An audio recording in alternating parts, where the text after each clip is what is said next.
Hello everyone, my name is Muhammad Haikal Zaki, and as the task says, we're going to talk about mythology. And I pick mythology from this is a Greece, ancient Greece mythology.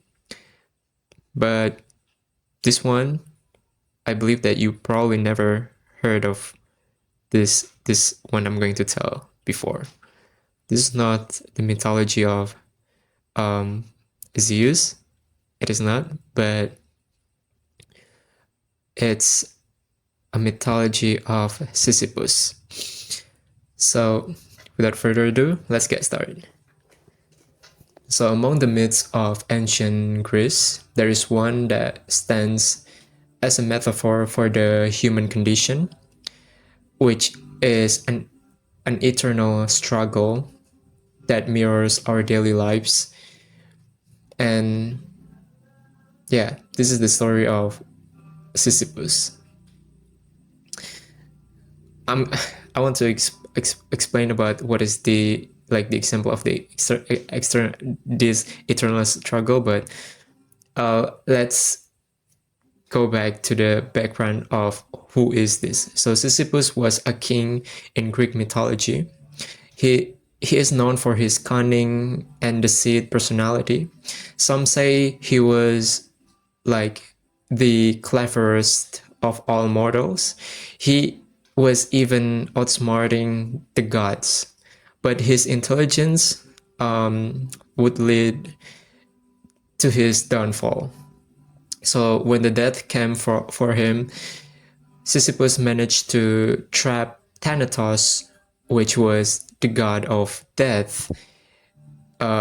He trapped him in chains. So as a result, no one on Earth could die. So like there was war fought, but no one perished. It was all chaos. The gods, enraged by the Sisyphus' arrogance, so the god freed Thanatos and summoned Sisyphus to face his judgment. But even then, he deceived the queen of the underworld. I think it's Persephone.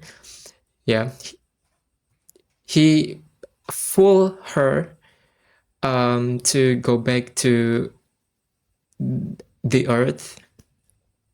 So eventually, the gods caught him and brought him back to the underworld. Because of his endless trickery, and yeah, Zeus plays condemned Sisyphus like to his punishment. So he was tasked to roll a heavy boulder up a steep hill, but every time he neared the top, the rock would slip again, roll back down to the bottom, and so for all eternity, Sisyphus was trapped in a cycle of endless effort. So yeah, he do that over and over for the eternity.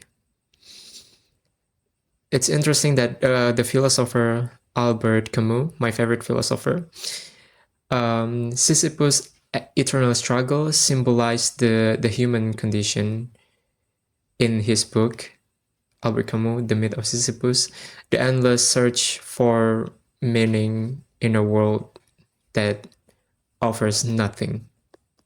But Camus also saw hope in the myth. He wrote that this is the famous line from him: one must imagine Sisyphus happy. In embracing the struggle, finding purpose in the effort itself, Sisyphus transcends, or our human transcends, this punishment into something that is meaningful. The myth of Sisyphus reminds The myth of Sisyphus reminds me that life is not about something that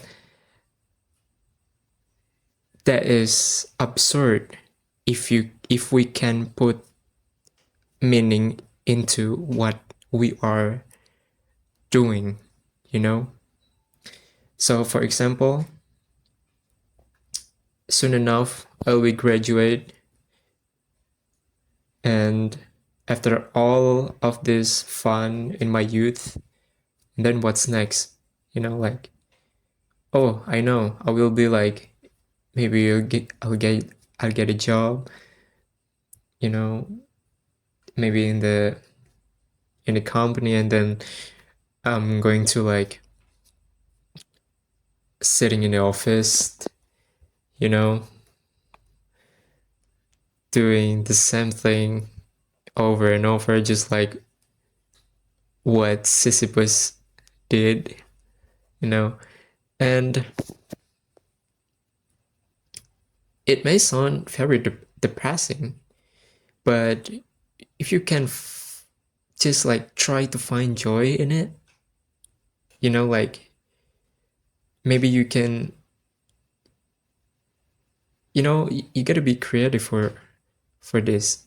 You must imagine Sisyphus happy, but in order to imagine that Sisyphus happy, you must be very creative. You have to be delusional. And that's what I'm doing right now. That's what I do every time I feel like, damn, I mean, like, life has no meaning. Like, what am I doing here? Like, I don't know what am I doing. But, and then as time goes on, I try to embrace that kind of depressive thoughts, because this is something that you cannot avoid. This is the requirement for you to reach the enlightenment.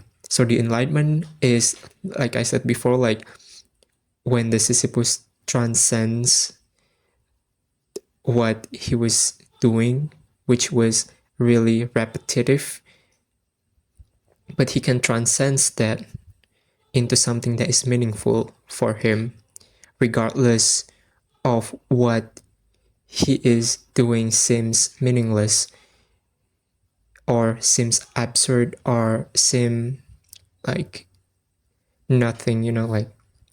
But if you to be able to reach that, to reach the realization that your life is meaningful and it's worth living, you have to be depressive first. But it is so hard or yeah, for us to escape or to move on or to carry on. So that's why like many of us nowadays, because we are being bombarded by like the this distraction from the external things that makes us depressive, and it just makes us want to disappear from this world, you know. So just make it's getting too far, right? It's getting too far. So like the message that I get from this story is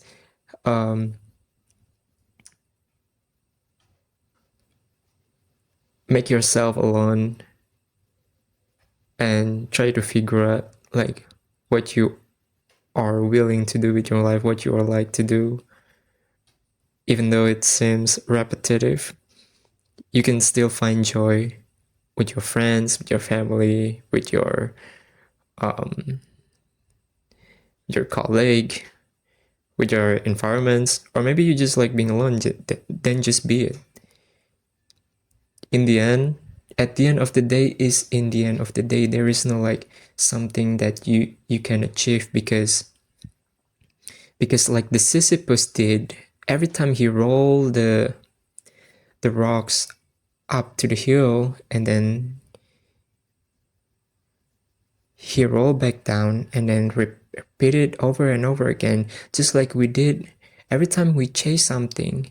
After we get something, for example, after we got something like cars, for example, we need to chase something else, because like we always thrive for like meaning, you know. We don't want meaning to end, you know.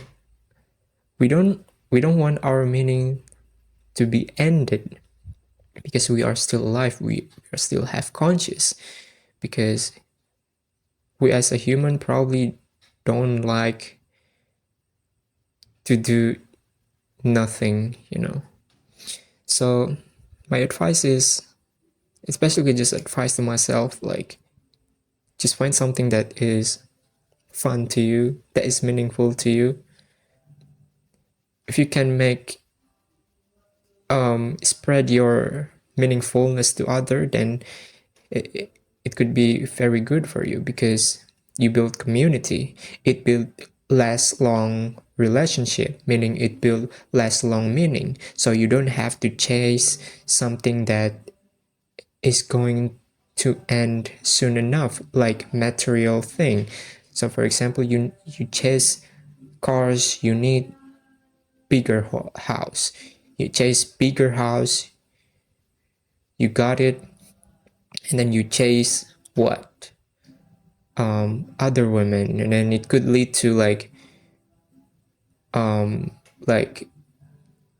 into a bad thing, because at the end you will be like can make good relationship with anyone because of that. So that is the problem when you are chasing something, or when you have meaning that is based on materialistic. So my advice is chase something that is real, that is genuinely right for you. So you gotta, it's a lifelong experience, lifelong learning. So I'm probably wrong about this, but it's getting too far. It's all about myth, but behind it has so many things that you can learn from this myth. Especially Albert Camus, for because of Albert Camus, for his ability on his writing by like break this story down into his book called The Myth of Sisyphus. I haven't read it fully, but like I want to read it. I only read one of his work, The Stranger. Okay, so I think that's all for now. I think that's all for this video. Thank you so much for watching. I hope you enjoy my storytelling and my perspective towards this story. And goodbye.